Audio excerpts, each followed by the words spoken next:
نحمده ونصلي على رسوله الكريم اما بعد۔ یہ افسوسناک خبر ملی کہ ہمارے شہر مالیگاؤں میں کورونا وائرس کے 5 مریض پائے گئے، جن میں سے ایک صاحب کا انتقال بھی ہو گیا۔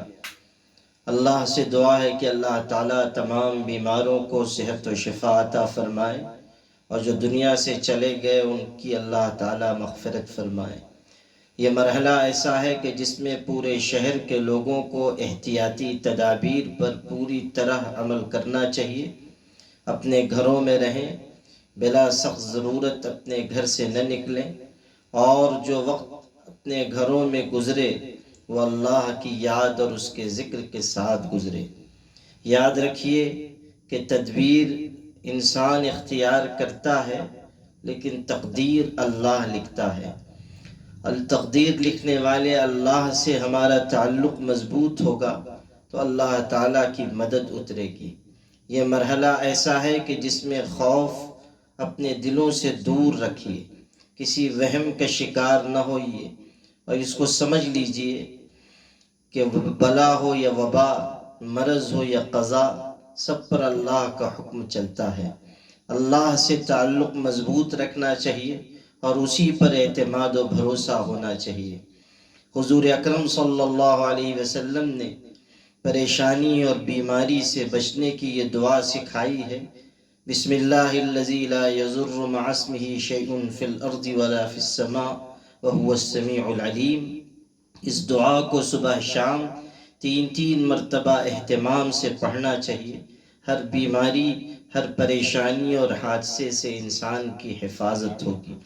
ہمارے آقا صلی اللہ علیہ وسلم نے بیماریوں سے بچنے کی یہ دعا بھی سکھائی ہے۔ اللہم انی اعوذ بک من البرس والجنون والجزام وسیء الاسقام۔ اس دعا کا بھی ہر فرض نماز کے بعد اہتمام کرنا چاہیے۔ سورہ یاسین شریف بھی روزانہ اس نیت سے ہر شخص، ہر مرد و عورت پڑھ لیا کرے کہ میرے گھر والوں کی اور تمام شہر کی اس بلا سے، وبا سے حفاظت ہو۔ ہر گھر میں اس کا اہتمام کیا جائے کہ کم از کم 1100 مرتبہ درود شریف، 1100 مرتبہ استغفار اور 1100 مرتبہ آیت کریمہ لا الہ الا انت سبحانک انی کنت من الظالمین سارے گھر کے لوگ اکٹھا ہو کر پڑھ لیں۔ اسی طرح احادیث میں جو حفاظت کی دعائیں آئی ہیں، صبح شام ان کو ضرور پڑھیں۔ اسے ایک پرچے پر لکھ کر میں عام کر رہا ہوں۔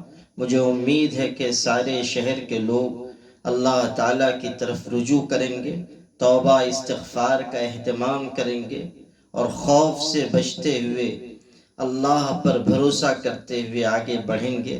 انشاءاللہ اللہ کی رحمت اترے گی۔ وآخر دعوانا ان الحمد للہ رب العالمین۔